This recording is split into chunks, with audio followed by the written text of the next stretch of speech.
안녕하십니까. 응급의학과 한철입니다. 오늘 여러분께 강의할 내용은 2015년 12월에 개편된 한국형 전문 소생술입니다. 본 내용은 다음과 같은 순서로 말씀드리도록 하겠습니다. 먼저 간단한 개요를 말씀드리도록 하겠습니다. 본 개요에서는 2015년 기본 심폐소생술과 전문 소생술 가이드라인에서 2010년 가이드라인과 비교하여 바뀐 점을 중점적으로 말씀드리도록 하겠습니다. 심정지 환자의 생존율을 높이기 위한 생존의 사슬입니다. 생존의 사슬 첫 번째 단계로 심정지 예방을 새롭게 삽입하였습니다. 이는 2010년 가이드라인과 달리 2015년 가이드라인에서는 심정지 예방에 대한 내용을 강조한 것입니다. 그 다음으로 신속한 심정지 확인과 신고, 신속한 심폐소생술, 신속한 제세동, 효과적 전문 소생술과 심정지 후 통합치료를 이야기하고 있는데요. 이는 2010년 가이드라인의 내용과 동일한 내용입니다. 수준 높은 심폐소생술을 위해 강조된 5가지 사항입니다.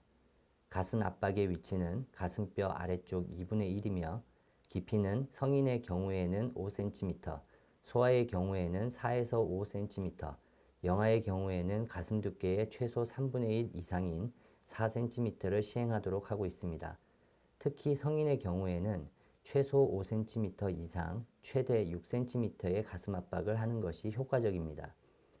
가슴 압박의 속도는 2010년 가이드라인에서는 최소 분당 100회의 속도로 할 것을 권하였으나 2015년 가이드라인에서는 분당 100회에서 분당 120회의 속도로 할 것을 권하고 있습니다.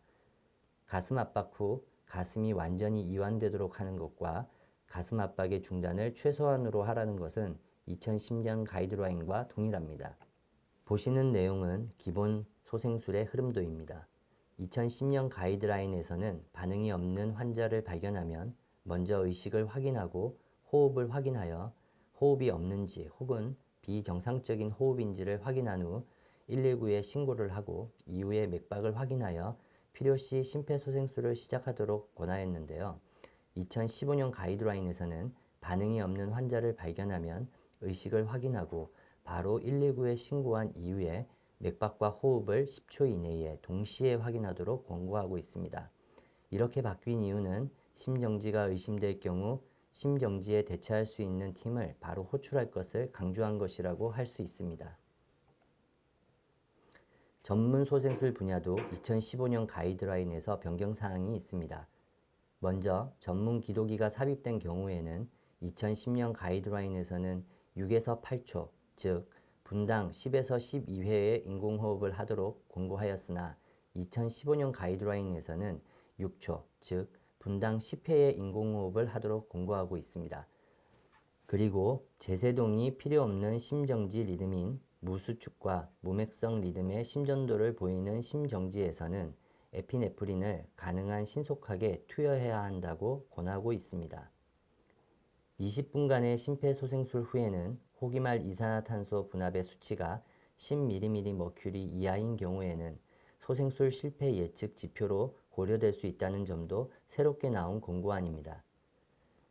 체외순환 심폐소생술은 병원 상황에 따라 신속하게 실행할 수 있는 상황이라면 고려해 볼 수 있다고 권하고 있습니다. 2010년 가이드라인에서는 처음 제시한 목표 체온 유지 치료의 내용에도 변경사항이 있습니다.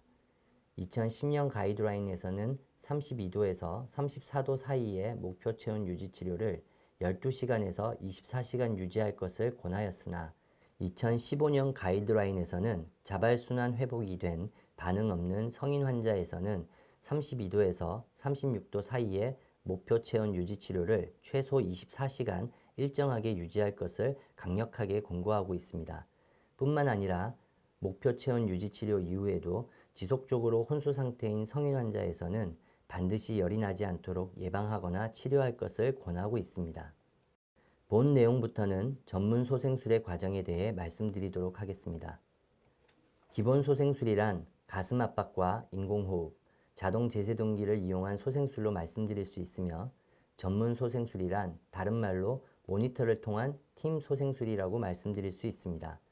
따라서 소생술을 시행함에 있어 심전도 리듬을 팀원들이 확인하여 가슴 압박과 인공호흡, 약물 주사 등의 역할을 분담하여 팀 플레이를 하는 소생술이 전문 소생술이라고 할 수 있습니다. 소생술의 전반적인 내용은 다음과 같습니다. 본 내용의 A, 즉 보라색으로 표시된 부분은 기본 소생술의 과정이며 B, 즉 붉은색으로 표시된 부분은 제세동이 필요한 전문 소생술 과정이고 C, 즉 파란색으로 표시된 부분은 제세동이 필요 없는 전문 소생술 과정입니다. D, 즉 회색으로 된 부분은 자발순환 회복이 된 환자의 소생 후 치료 과정입니다. 먼저 초기 대응과 인지 과정을 보겠습니다.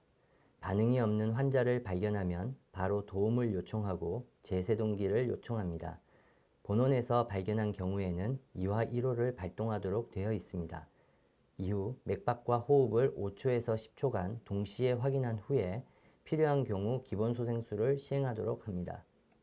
여기서 중요한 점은 먼저 심정지의 판단은 모니터로 하지 않는다는 점입니다. 심정지의 판단은 환자의 반응을 확인하여 반응이 없는 점과 호흡과 맥박을 확인하여 호흡과 맥박이 없는 것으로 심정지를 인지한다는 것입니다. 두 번째로 심정지를 인지한 다음에는 CPR팀을 활성화하고 제세동기를 반드시 요청해야 한다는 것입니다. 보다 중요한 점은 의료인이라면 CPR팀이 도착하기 전에 맥박을 확인하여 심정지를 인지한다면 가슴 압박을 바로 시행하고 있어야 한다는 점입니다. 가슴 압박의 시간이 늦어질수록 환자의 생존율이 떨어진다는 점을 꼭 인지하시기 바랍니다. 기본 소생술에 있어 수준 높은 심폐소생술을 위해서는 반드시 다음 사항을 지켜야 합니다. 이를 위해서 팀 리더는 반드시 다음의 사항을 확인하여 팀원들에게 주지시켜야 합니다. 가슴 압박의 위치는 가슴뼈의 아래쪽 2분의 1이며 가슴 압박의 깊이는 최소 5cm, 가슴 압박의 속도는 분당 100회에서 120회, 가슴 압박 이후에는 완전히 가슴이 이완되도록 해야 하며 가슴 압박은 최소한으로 중단되어야 합니다. 특히 기도삭관이나 중심정맥관 삽입 등의 술기를 위해 가슴 압박이 중단되는 일이 없도록 해야 합니다. 수준 높은 심폐소생술을 위해서는 그림과 같이 가슴 압박의 속도, 깊이 및 압박과 호흡의 비율을 맞춰야 합니다. 전문 소생술이라는 것은 처음에 말씀드린 것과 같이 모니터를 통한 팀 소생술이라고 할 수 있습니다. 전문 소생술의 시작은 모니터를 보고 심정지 리듬이 무엇인지를 확인하는 과정입니다. 이 점이 바로 기본 소생술과 차이가 있는 점입니다. 따라서 기본 소생술을 하다가 심전도 리듬을 확인하여 제세동을 해야 하는 심정지인지 제세동을 시행하지 않는 심정지인지를 확인하는 것이 전문 소생술의 시작입니다. 만약 심전도 리듬이 제세동을 해야 하는 심실세동과 무맥성 심실빈맥이라면 가능한 빠르게 제세동을 시행하고 즉시 2분간 가슴 압박을 시행합니다. 그 2분 동안에 IV를 빠르게 확보하여 에피네프린을 투여해야 합니다. 만약 IV를 확보하기가 힘들다면 IO를 빠르게 확보하여 에피네프린을 투여해야 합니다. 이후 2분이 지난 후 심전도 리듬을 확인하여 제세동을 해야 하는 리듬이라면 가능한 빠르게 제세동을 시행하고 즉시 2분간 가슴 압박을 시행합니다. 그 2분 동안에 전문 기도 유지술을 시행합니다. 여기서 꼭 기억을 해야 할 점은 전문 기도 유지술에 앞서 IV를 확보하고 에피네프린이 투여돼야 한다는 점입니다. 단 CPR 팀원들이 많아서 IV와 기도 확보를 동시에 시행할 수 있다면 순서에 상관없이 동시에 시행하면 됩니다. 이후 2분이 지난 후에 심전도 리듬을 확인하여 제세동을 해야 하는 리듬이라면 가능한 빠르게 제세동을 시행하고 아미오다론 300mg을 IV로 투여합니다. 만약 심전도 리듬을 확인하였는데 제세동이 필요 없는 무수축, 무맥성 리듬이라면 가능한 빠르게 가슴 압박을 다시 2분간 시행하고 에피네프린을 투여해야 합니다. 이를 위하여 IV를 먼저 확보하고 여유가 된다면 전문 기도 삽입술을 시행합니다. 제세동을 시행해야 하는 심전도의 알고리즘과 제세동을 시행하지 않는 심전도의 알고리즘은 가변적인 것으로 심전도를 확인하여 알고리즘에 맞는 과정을 시행하면 됩니다. 자발순환 회복이 된 심정지 환자는 심정지 후 집중 치료를 시행해야 합니다. 만약 급성 심근경색이 의심되는 환자라면 반드시 관상동맥 중재술을 시행해야 하며 의식이 명료하지 않는 환자라면 반드시 목표 체온 유지 치료를 시행해야 합니다. 지금까지 말씀드린 모든 과정을 다시 확인하면 본 슬라이더로 요약할 수 있습니다.